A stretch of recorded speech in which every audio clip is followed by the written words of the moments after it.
이 시간 함께 은혜 받은 하나님 말씀은 여호수아서 8장 30절에서 35절까지 말씀입니다. 여호수아 8장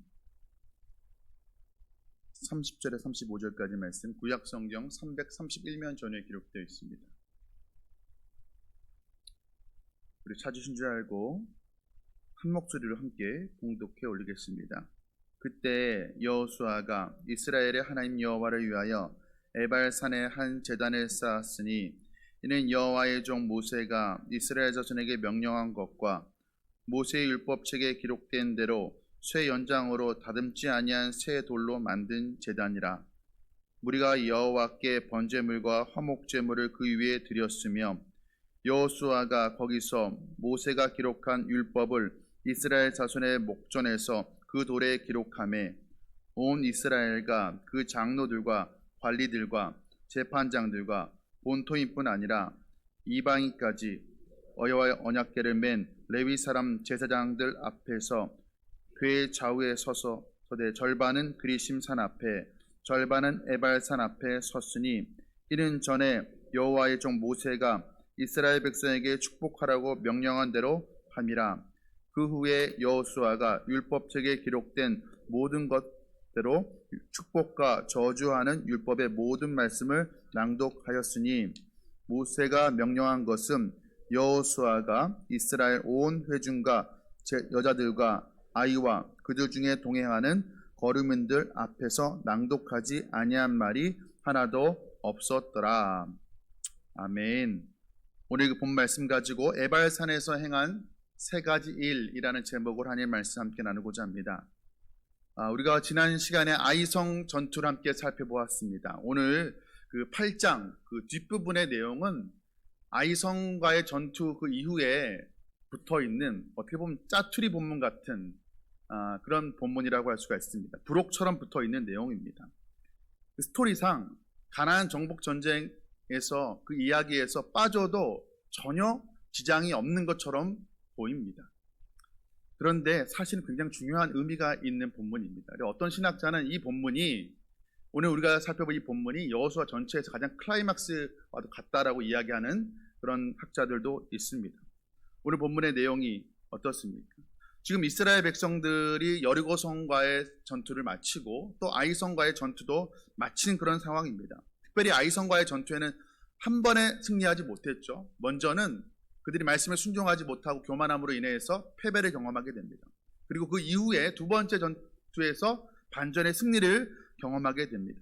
그러니까 아이성 전투는 이스라엘 백성들이 그 이후에 가나안과의 정복 전쟁에서 또 이후에 그들이 가나안 땅에 들어갔을 때 그들의 어떤 전쟁에서의 승패, 인생의 성공과 실패가 무엇에 달려 있는지를 잘 보여주고 있는 그런 교훈적인 사건이라고 할 수가 있습니다. 그래서 여호수아는 이 아이성과의 그 전투에서 있었던 그 실패와 성공을 경험하고 난 이후에 이 아이성과의 전투에서 하나님께서 이스라엘에게 어떠한 교훈을 주시고자 원하시는지 그것을 헤아려 보고자 세 가지 일을 지금 에발산에서 행하는 것이 오늘 우리가 살펴볼 본문의 내용이라고 할 수가 있습니다.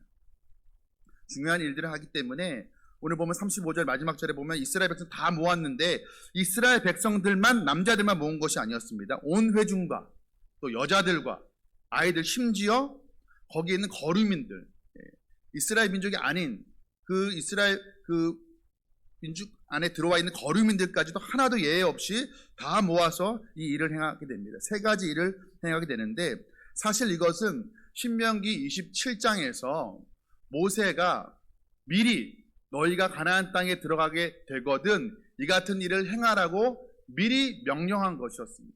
그래서 지금 여호수아가 실제로 가나안 땅에 들어왔을 때 이 모세의 한 말을 기억하고 이 세 가지 일을 행하는 것입니다. 첫 번째로 무엇을 행하는가? 제단을 쌓고 제물을 드립니다. 오늘 본문 30절과 31절 말씀입니다.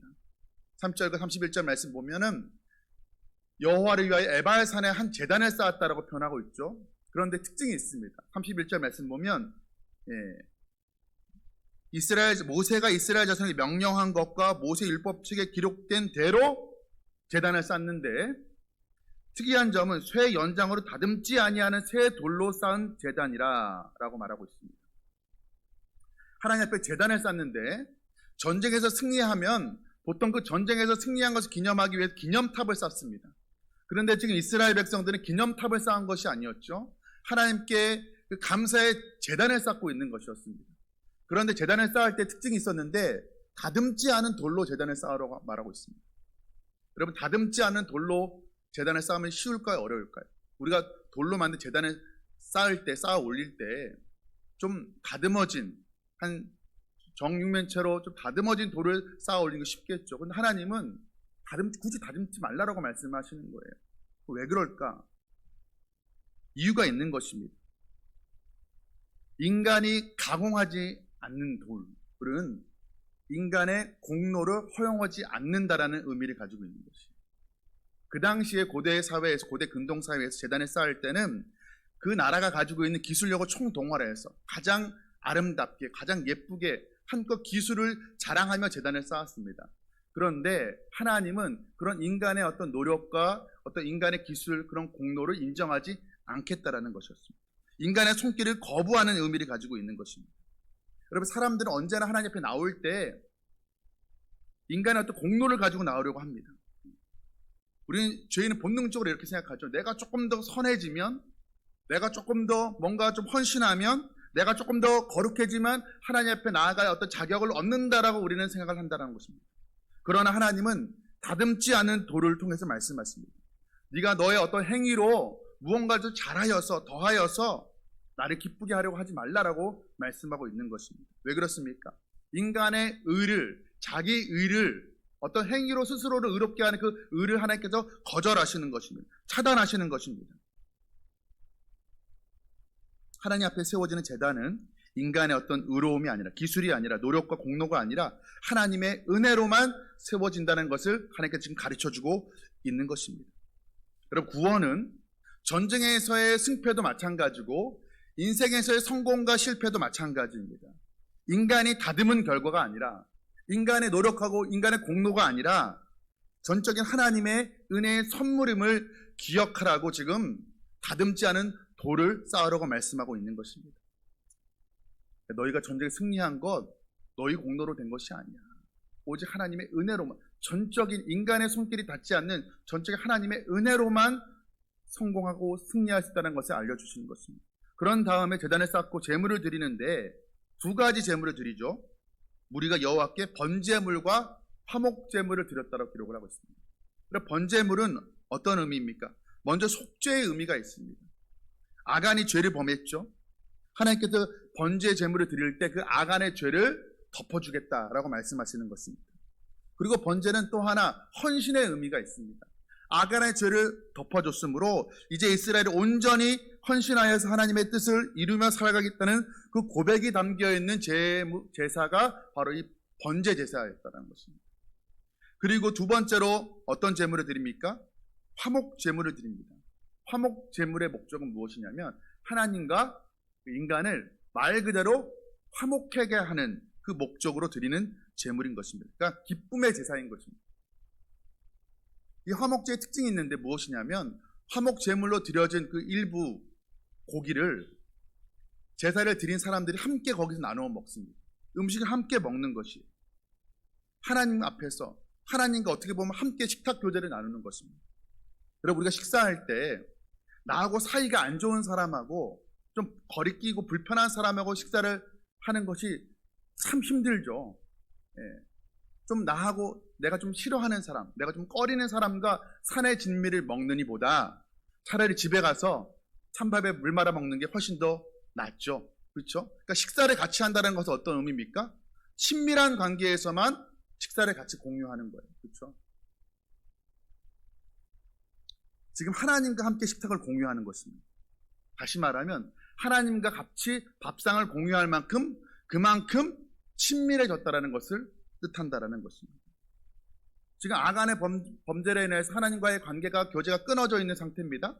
그런데 제단을 쌓고 화목제물을 드림으로 말미암아 다시 한번 하나님과의 관계가 회복되었고 친밀한 관계 가운데, 친밀한 교제 가운데에 나아가게 되었음을 지금 보여주고 있는 것입니다.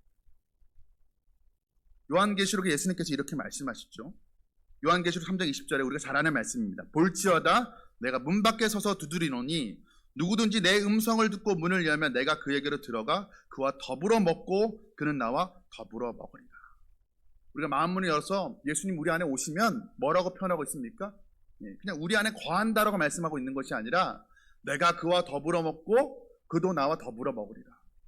어떤 의미예요? 화목제에서 음식을 같이 공유하는 것처럼 예수님이 우리와 함께 식탁 교제를 나누신다는 것입니다. 그만큼 친밀한 관계를 지금 말하고 있는 것입니다. 여러분, 구원이라는 것은, 구원은 하나님과의 교제입니다. 주님과의 교제인 것이에요. 그러니까 구원받았다는 것은 뭐예요? 끊어졌던 하나님과의 관계가 다시 회복되었다는 것을 의미하는 것입니다. 우리가 하나님 나라 제자 훈련, 우리 성경 공부를 할 때 구원은 우리 폭넓게 죽어서 천국 가는 것을 의미하는 것이 아니라 하나님과의 관계가 회복되었다 라는 것을 우리가 함께 살펴본 바가 있습니다. 그리고 복도요, 그냥 떨어지는 게 아니죠. 복도 하나님께서 주셔야만 우리가 받고 누리게 되는 것인데, 그 복이라는 것도 하나님과의 관계 속에서 나오는 것이죠. 관계가 끊어진 상태에서는 복이 올 수가 없는 거예요. 그래서 관계가 끊어진 상태를 저주라고 이야기하는 것이죠. 근데 주님은 우리 가운데 오셔서 우리와 함께 친밀히 교제하시고 우리의 관계를 맺기를 원하신다는 것입니다. 지금 이스라엘 백성들이 가나안 땅에 이제 들어가게 될 때 아무리 그곳이 젖과 꿀이 흐르는 땅이라 할지라도 만약에 하나님과의 관계가 회복되지 않는다라면 그 땅은 그들에게 축복의 땅이 되지 못합니다. 아무리 젖과 꿀이 많이 흐른다 할지라도 하나님과의 관계가 없으면 그 땅은 축복의 땅이 아닌 것입니다. 여러분, 가나안 땅이 될 수 있는 이유가 무엇입니까? 그 땅에 먹을 것이 풍성해서가 아니라 거기에서는 하나님과의 관계가 회복되는 땅이기 때문에 그런 것입니다. 지금 이스라엘 백성들은 제단을 쌓고 화목제물을 쌓으면서 그것을 지금 확인받고 있는 것이었습니다. 여러분, 우리가 인생 살아가면서 우리의 공로로 어떤 인간의 다듬은 제단을 쌓음으로 우리의 노력으로 우리의 행위로 하나님 앞에 나아가서 인정받는 것이 아니라 오직 전적인 하나님의 은혜로 하나님께 나아갈 수 있는 자들이 되었고, 이스라엘 백성들이 번제와 화목제물로 드렸던 것처럼 우리가 우리의 죄의 사함을 받고 또 관계가 회복됨으로 인하여서 우리가 하나님과의 깊은 더 관계 가운데 나아가는 복을 누리는 저와 여러분 되시기를 주님의 이름으로 축복합니다. 오늘 이스라엘 백성들이 에발산에서 행한 두 번째 일은 무엇인가? 여호수아가 행한 두 번째 일은 무엇이냐면 율법을 돌에 기록했습니다. 32절 말씀입니다. 여호수아가 거기서 모세가 기록한 율법을 이스라엘 자손의 목전에서 그 돌에 기록하며, 여기 그 돌이라는 것은 제단을 말하는 것이 아니에요. 제단 앞에 어떤 돌을 세웠는데 쉽게 말하면 어떤 기념비를 세웠다라는 거예요. 하나님 율법 굉장히 많죠. 레위기에 있는 율법이 굉장히 많습니다. 그 돌에 우리 교회 앞에도 포남교회 돌 비석이 있지 않습니까? 그런 돌 비석을 세워서 거기에 그 많은 율법을 다 새겨넣지는 못했을 거예요. 아마도 거기 핵심되는 내용만 아마 기록했을 것입니다. 모든 백성이 다 보는 앞에서 그렇게 돌에 율법을 하나하나 새겨 넣습니다. 어떤 것을 의미하는 것일까요? 이제 가나안 땅에 우리가 들어와서 살아갈 때 이 율법, 하나님이 시내산에서 우리에게 주신 그 율법이라는 것은 이제는 돌에 새겼다는 것은 어떤 의미입니까? 흙에 새기면 땅바닥에 새기면 지워지죠. 돌에 새겼다는 것은 이제 지워지지 않는다라는 것, 이제 고칠 수도 없다라는 것을 의미하는 것입니다. 하나님의 율법이 우리에게 주어졌으므로 이제 가나안 땅에서는 우리가 그 율법을 지울 수도 없고 고칠 수도 없고 우리의 삶에 새겨서 그 말씀대로만 순종하며 살아가야 된다는 것을 의미하고 있는 것입니다. 이스라엘 백성들이 이미 하나님의 그 말씀의 율법에 순종하지 않다가 아이성에서 뼈아픈 패배를 한번 경험한 적이 있습니다. 이스라엘 수많은 사람 중에서 단 한 사람이었습니다. 아간이었습니다. 그런데 그 단 한 명의 죄 때문에, 그것도 들키지 않았습니다. 들키지 않은 그 죄 때문에 이스라엘 전체가 패배를 하게 된 것이었죠. 하나님께서는 단 한 사람의 죄라도 그저 이 정도는 괜찮겠지, 이 정도는 뭐 사소하잖아 라고 생각할 수 있을 법한 그 죄도 하나님께서는 철저하게 지금 거절하고 계시는 것입니다.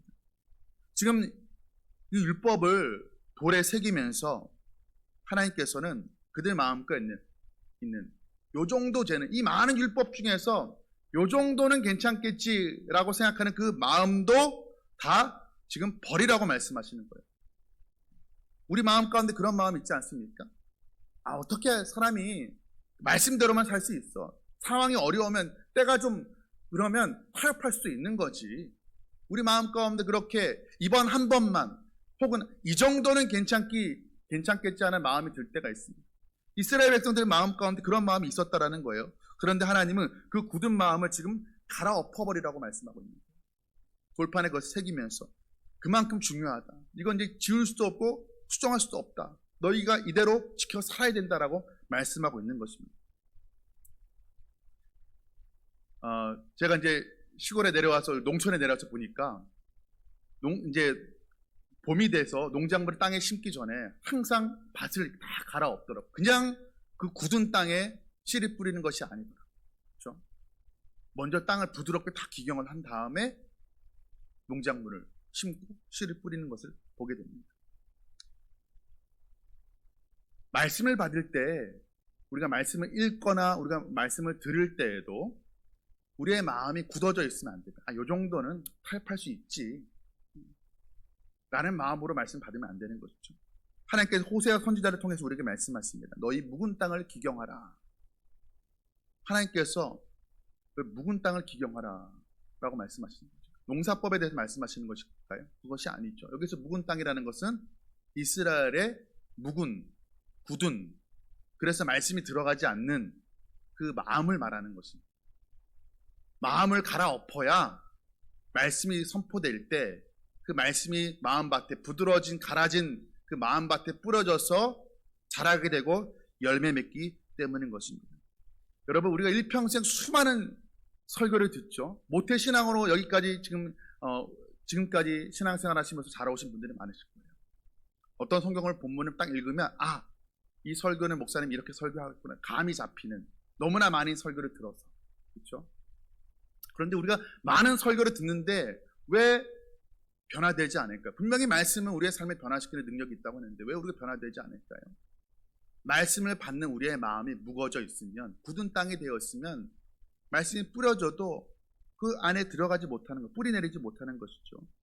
말씀을 갈아엎어야 말씀이 들어오고 우리 삶 가운데 하나님 기대하신 열매가 맺어진다는 것입니다. 여러분, 돌에 새겨진 그 하나님의 말씀처럼 하나님의 말씀이 우리 마음판에 깊게 새겨지기를 간절히 소원합니다. 이 정도는 괜찮겠지, 한 번은 괜찮겠지라고 타협하는 그 마음들, 우리의 고집으로 굳어진 우리의 묵은 땅, 우리의 마음이 갈아엎어져서 말씀이 우리 안에 깊이 새겨진 바 되고 그래서 하나님 기대하시는 그 열매를 하나님께 영광 돌리는 우리의 삶이 되기를 주님의 이름으로 축복합니다. 마지막 세 번째로 여호수아가 에발산에서 행한 행위는 무엇이냐면 이스라엘 백성들을 두 산 앞에 나뉘어 세우는 일을 하게 됩니다. 그것이 오늘 33절에 기록되어 있는데 33절 말씀을 한번 보면 말씀이 깁니다. 보면 이스라엘 백성들의 절반을 나누어서 한쪽은 그리심산 앞에 한쪽 절반은 나머지 절반 에발산 앞에 세웁니다. 그런데 이것만 보면 이게 무슨 행위인지 알 수가 없어요. 근데 신명기 11장 29절 말씀 보면 앞에 화면에 띄워지지 않습니다. 모세가 미리 말한 바가 있습니다. 너희가 앞으로 가나안 땅에 들어가면 이렇게 해라 라고 말한 바가 있어요. 11장 29절에 그리심산에서 축복을 선포하고 에발산에서 저주를 선포하라 라고 말한 바가 있습니다. 지금 그것을 그대로 행하고 있는 거예요. 그래서 이스라엘 지파 12지파 중 6지파는 그리심산은 어떤 산이에요? 축복을 선포하는 산이에요. 축복의 산이에요. 에발산은 저주를 선포하는 산입니다. 6개 지파씩 나누어서 축복의 산 그리심산에 올라가 축복을 선포하게 하고 저주의 산 에발산에 올라가 저주를 선포하게 합니다. 이게 어떤 의미가 있는 것일까요? 특별히 이것이 아이성 전투를 경험하고 난 이후에 있는 사건이라는 것을 우리가 기억해야 될 필요가 있습니다. 아이성에서 이스라엘 백성들이 한 번은 저주를 경험했죠. 불순종함으로 인해서. 한 번은 축복을 경험했습니다. 순종함으로 말미암았습니다. 두 가지를 다 경험했습니다.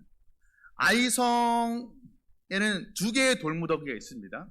첫 번째 돌무더기는 7장에 나오죠. 아간을 돌로 쳐 죽인 다음에 아간과 아간의 그 가족들, 그가 가졌던 모든 소유물 다 쳐 죽이고 거기에 돌무더기를 쌓고 아골 골짜기라고 그렇게 이름을 붙입니다. 또 하나의 골짜기가 있는 돌무더기가 있는데 그것은 우리가 오늘 읽었던 8장 30절 그 바로 앞에 29절에 기록되어 있습니다. 아이성과의 전투에 승리한 다음에 아이성의 그 왕을 쳐 죽인 다음에 거기에 돌무더기를 쌓았습니다. 그러니까 아간을 쳐 죽이고 쌓은 그 돌무더기는 저주를 상징하는 돌무더기, 아간 왕을 쳐 죽이고 쌓은 그 돌무더기는 승리를, 축복을 상징하는, 이스라엘 입장에서 축복을 상징하는 그 돌무더기인 것입니다. 아골골짜기는 불순종을 의미하는 것이고 불순종의 결과인 저주를 의미하는 것이고, 두 번째 돌무더기는 순종의 결과로서의 축복을 상징하는 것이라고 할 수가 있습니다. 이 두 가지가 항상 같이 가는 거예요. 지금 하나님께서는 여호수아를 통하여서 이 에발산에서는 저주를, 그리심산에서는 축복을 선포하게 하시면서 너희 앞에 앞으로 두 가지 길이 놓여 있다. 축복의 길과 저주의 길이 놓여 있다. 너희가 선택해라. 성공과 실패, 너희가 선택해라 라고 말씀하고 있는 것입니다. 그런데 우리는 중립적인 위치에서 우리가 우리의 인생을 선택할 수 있는 축복으로 혹은 또 저주로 우리가 중립적인 위치에서 선택할 수 있는 힘이 우리에게는 없는 사람들입니다. 왜냐하면 우리는 죄인이기 때문에 우리의 고향은 에발산이에요. 축복의 산, 그리심산이 아니라. 우리의 본적은 그리심산이 아니라 축복의 산, 그리심산이 아니라 에발산이라는 것입니다. 이스라엘도 그랬죠. 애굽에서 그들은 종살이하던 사람들이었습니다. 저주받은 사람들이었습니다. 그런데 하나님께서 그런 저주받은 노예 생활하던 그들을 에발산에서 애굽에서 이끌어내어서 지금 가나안 땅, 그리심 땅으로 인도하고 계시는 것입니다. 지금 하나님께서 너희가 에발산과 그리심산에서 선택해라. 너희 인생이 성공할지 실패할지 저주받을지 축복받을지 너희가 선택해라 라고 말씀하시는 것은 어떤 의미냐면, 야, 내가 너희를 그 저주의 땅 에발산에서 애굽에서 너희를 구원해 내었으니 이제는 그리심산으로 내가 너희를 인도하여 내었으니 다시는 에발산의 저주를 선택하지 말아라. 불순종하지 말아라. 그렇게 말씀하시는 것입니다. 여러분, 이것이 하나님께서 우리에게 행하신 일이죠.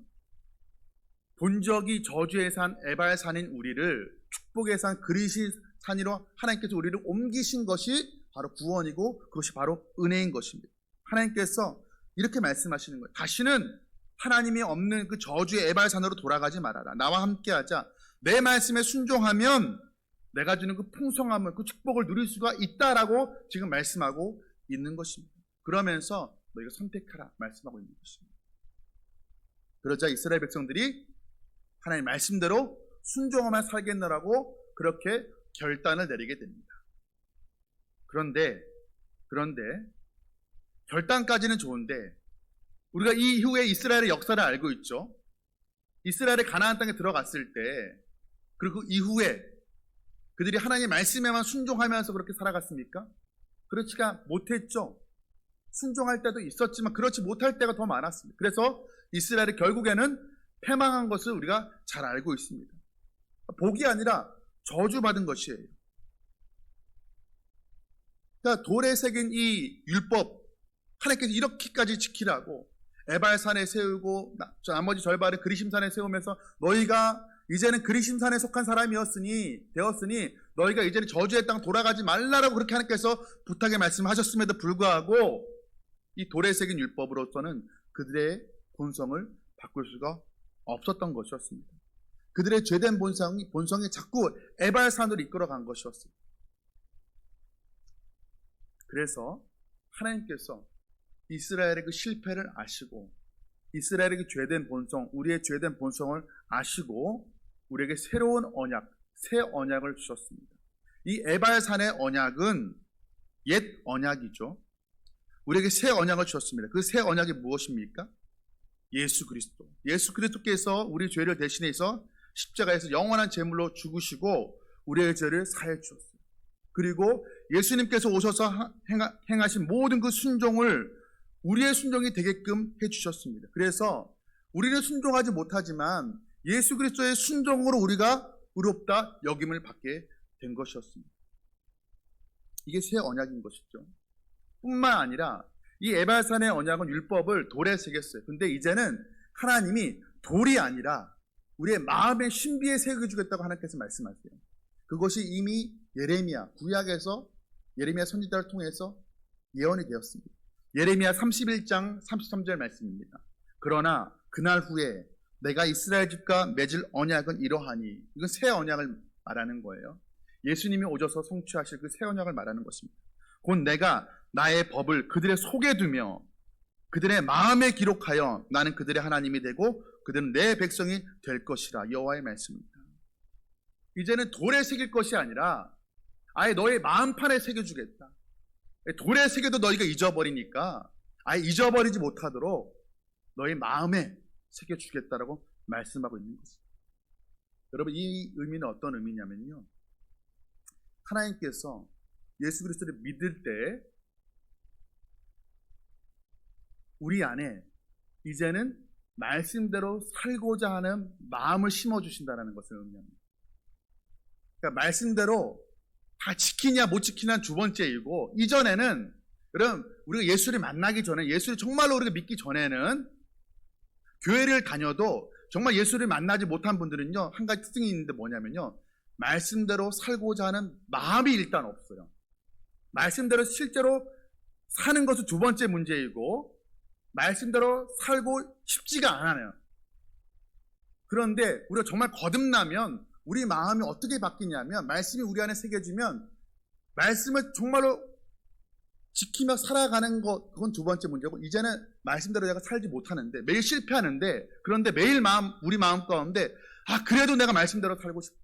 내가 실패했지만, 내가 불순종했지만 다시 일어나서 내가 말씀대로 살고 싶다라는 그 마음의 경향성이 생긴다라는 거예요. 예전에 하나님을 알지 못할 때는 죄를 사모하는 마음이 있어요. 그런데 이제는 죄를 미워하고 말씀을 사모하는 마음이 생긴다라는 것입니다. 그것이 구원받은 사람에게 나타나는 특징이라고 할 수가 있어요. 왜 그래요? 하나님께서 우리 마음에 말씀을 새겨주셨기 때문인 것입니다. 그래서 우리는 이제 새 언약의 백성된 우리들은 이제는 구약의 이스라엘 백성들처럼 에발산으로 가서 심판으로 멸망당하지 않을 사람들인 것입니다. 우리는 운명이 이젠 달라진 사람들인 거지. 그런데 그럼에도 불구하고 아직도 보면 에발산이 좋아 보이는 거예요. 세상적인 것이 좋아 보이는 거예요. 매력적으로 보이고. 그리고 자꾸 거기 머물려고 합니다. 우리의 소속은 이제 그리심산인데, 축복의 산인데, 그럼에도 불구하고 자꾸 에발산을 그리워하는 것이에요. 그런데 여러분, 거기에 만족이 없습니다. 여러분, 겨와 알곡은요, 눈으로 봤을 땐 차이가 안 나버려요. 바람이 불면 알죠. 바람이 불면 겨는 날아가 버립니다. 겉으로 봤을 때 멀쩡해 보여도, 화려해 보여도 바람 불면 날아가 버린 인생인 것입니다. 허무한 인생인 것입니다. 에발산에 머무는 삶을 그리워하고 거기에 자꾸 가려고 하면 성공할 것 같아 보이지만 시간이 지나고 나면 남는 게 하나도 없는 것입니다. 허무합니다. 그래서 하나님께서 그 에발산을 그리워하지 말고 이 축복의 산, 이 그리심산에 머물러 있어라. 다시 말하면 무엇입니까? 말씀을 순종하며 살아가라. 이렇게 말씀하고 있는 것입니다. 여러분, 오늘 여호수아가 에발산에서 행한 세 가지가 무엇입니까? 먼저 다듬지 않은 제단을 쌓고 거기서 제사를 지냈습니다. 인간의 승리와 패배가 인간의 어떤 노력 여하에, 공로 여하에 달려있는 것이 아니라 오직 하나님의 손에 달려있다라는 것을 고백하는 것이었습니다. 그리고 주님과 더불어 친밀한 교제 가운데 나아가라고, 이미 그런 존재가 되었다라고 제물을 드리며 제사를 지내면서 이스라엘 백성들에게 선포했습니다. 여러분, 우리도 우리의 인생의 성공과 실패가 내 능력 여하에 달려있는 것이 아니라 하나님의 손에 달려있음을 고백하며 주님과 더 깊은 교제를 누리며 살아가는 저와 여러분 되기를 원합니다. 또한 오늘 이스라엘 백성들은 율법의 돌을 새겼지만 우리는 새 언약의 백성이에요. 이제 돌이 아니라 하나님 우리 마음의 율법을 새겨주셨습니다. 우리의 마음 굳은 그 마음을 우리가 기경하여서 우리의 마음판에 새겨진 그 말씀을 우리가 더더 사모하고 그 말씀대로 살아가기를 소원하며 나아가는 우리 되길 원합니다. 또한 우리의 운명은 예수 그리스도로 말미암아서 이제는 우리는 에발산에 속한 사람들이 아닙니다. 이제 우리는 주소지를 옮긴 사람들인 거예요. 에발산에서, 저주의 에발산에서 축복의 그리신 산으로 우리는 옮겨진 사람임을 우리가 알고 주님 없는 에발산을 그리워하는 것이 아니라 주님의 말씀에 순종함으로 그로 말미암아 복을 받는 축복의 산, 그 그리신 산에 머물러 하나님 주시는 은혜를 누리며 살아가기를 소원하는 저와 여러분 되시기를 주님의 이름으로 축복합니다. 우리 시간 함께 주신 말씀 붙들고 기도하도록 하겠습니다. 우리 기도할 때 하나님, 우리가 하나님 앞에 나아가는 것, 우리 인간이 다듬어서 우리 인간의 공로와 노력으로 나아가는 것이 아니라 전적으로 하나님 은혜로 나아감을 고백합니다. 하나님의 은혜로 하나님 우리가 죄사함 받고 하나님과의 깊은 관계 가운데 나아가게 하심을 감사를 드립니다. 하나님과의 맺어진 관계를 소중히 여기게 하여 주시고 더 깊은 교제 가운데 나아가게 하여 주시옵소서. 우리의 굳은 마음을 기경하여 주시옵소서. 굳은 마음이 기경되어서 하나님의 말씀이 우리 삶에 깊이, 우리 마음밭에 깊이 뿌리 내리게 하시고 열매 맺게 하여 주시옵소서. 하나님, 우리가 저주의 산, 우리가 예수 믿기 이전에 그 저주의 산, 세상 사람들이 선택하는 그 삶을 우리가 그리워하지 않게 하여 주시고 말씀에 순종할 축복받는 그 그리심 산을 우리가 사모하게 하시고 하나님 말씀에 순종함을 말미암아 하나님 주신 놀라운 은혜와 복을 받아 누리는 하나님 우리 모두 되게 하여 주시옵소서. 우리 함께 주신 말씀 붙들고 이 시간 통성으로 기도하며 나가도록 하겠습니다. 오 할렐루야. 사랑과 은혜가 풍성하신 하나님 아버지, 하나님 우리 3일 밤 저녁에도 우리를 주의 전으로 불러주시고 하나님 말씀 듣게 하여 주시니 감사를 드립니다. 하나님 아버지, 이스라엘 백성들 아이성과의 전투에 승리하고 저들이 제단을 쌓았습니다. 저들의 승전을 기념하는 승전비를 세운 것이 아니라 하나님께 예배하는 제단을 쌓았습니다. 다듬지 않은 돌을 쌓았습니다. 인간의 노력과 인간의 공로가 포함되지 않은 오직 전쟁에 하나님의 은혜로 구원받고 승리함을, 성공함을 저들이 기억하며 저들이 다듬지 않은 돌로 제단을 쌓았습니다. 번제물을 드리고 화목제물을 드리면서 저들이 하나님의 은혜로 구원받아 하나님의 백성 되었음을, 하나님과의 끊어진 관계가 다시 회복되었음을 그들이 다시 한번 기억하게 하시니 감사를 드립니다. 하나님, 우리도 이걸 잊지 않게 하여 주시옵소서. 우리가 하나님과의 아버지 관계 맺은 자들임을 우리가 알게 해주시고 이 하나님과의 관계를 소중히 여기며 아버지 하나님과의 깊은 교제 가운데 날마다 나아가게 하여 주시옵소서. 하나님 아버지, 하나님 우리의 굳은 마음을 갈아엎어 주시옵소서. 하나님께서 구원받은 하나님의 백성들의 그 마음판에 하나님의 말씀을 새겨주신 줄로 믿습니다. 아버지, 그 말씀을 우리가 더욱더 사모하게 하시고 그 말씀대로 살아가기를 더욱더 기뻐하시도록 주여 도와주시옵소서. 아버지, 하나님의 뜻이 다시 한번 내 마음 가운데 깊이 새겨지기 간절히 소원합니다. 하나님, 우리는 예수 그리스도로 말미암아 저주의 산 에발산에서 축복의 산 그리신으로 옮겨진 우리인 줄 고백합니다. 아버지, 주님 없는 불순종의 에발산의 삶을 살아가지 않게 해주시고 주님과 함께 깊이 교제하며 하나님의 말씀에 순종함으로 말미암아 축복받는 그 그리심난의 은혜를 누리며 살아가는 우리 모두 되시도록 주님 도와주시옵소서. 오 하나님 아버지, 오늘 우리에게 허락하여 주신 귀한 말씀, 이 말씀 우리의 마음판에 새기기 원합니다. 기억하게 하시고 이 말씀 기억하며 붙들며 기도하며 나아갈 때 하나님 아버지, 우리가 기도한 대로 아버지 말씀에 아멘 하답한 대로 우리의 삶 가운데 이루어지시도록 주여 축복하여 주시옵소서. 사랑과 은혜가 풍성하신 하나님 아버지, 오늘 이 3일 밤 저녁에도 하나님 우리의 귀한 은혜의 말씀 허락하여 주니 감사를 드립니다. 하나님 아버지, 우리가 하나님 앞에 나와서 하나님 아버지라 부를 수 있는 것, 우리의 노력과 우리의 공로가 아니라 오직 전적인 하나님의 은혜임을 고백합니다. 우리 인생의 성공과 실패, 구원 모든 것이 하나님의 주권의 손에 달려있음을 고백합니다. 하나님의 은혜로 하나님과의 깨어졌던 관계가 다시 회복되었은즉 하나님 이 관계를 소중히 여기게 하여 주시고 날마다 하나님 말씀과 기도로 하나님과 더 깊이 있는 교제 가운데 나아가게 하여 주시옵소서. 하나님, 구원받은 하나님의 백성들 마음 가운데 하나님의 말씀을 새겨주시니 감사를 드립니다. 이제는 지워지지 않을 그 하나님의 말씀이 우리 심령에, 우리 신비에 새겨졌은즉 이제는 성령께서 그 말씀을 기억나게 하실 때 그 말씀을 소중히 여기고 사모하게 하시고 말씀대로 더욱더 살아가시도록 주님 도와주시옵소서. 때로 넘어지고 실패할 때 있습니다. 그러나 그 실패 때문에 우리는 망하지 않을 사람인 줄로 믿습니다. 다시 한번 일어나서 말씀대로 살기를 결단하며 나아가게 하여 주시옵소서. 하나님, 불순종의 산, 저주의 산, 에발산을 우리가 기웃거리지 않게 하여 주시옵소서. 하나님, 축복의 산, 하나님 순종의 산, 그 그리심산을 우리가 사모하게 하시고 그 산에 기꺼이 즐거이 머무는 우리 되게 하여 주옵시고 그리하여서 약속하신 대로 하나님이 주신 놀라운 축복을 받아 누리는 우리 될 수 있도록 도와주시옵소서. 모든 말씀 우리 주 예수 그리스도의 이름으로 간절히 기도드리옵나이다. 아멘.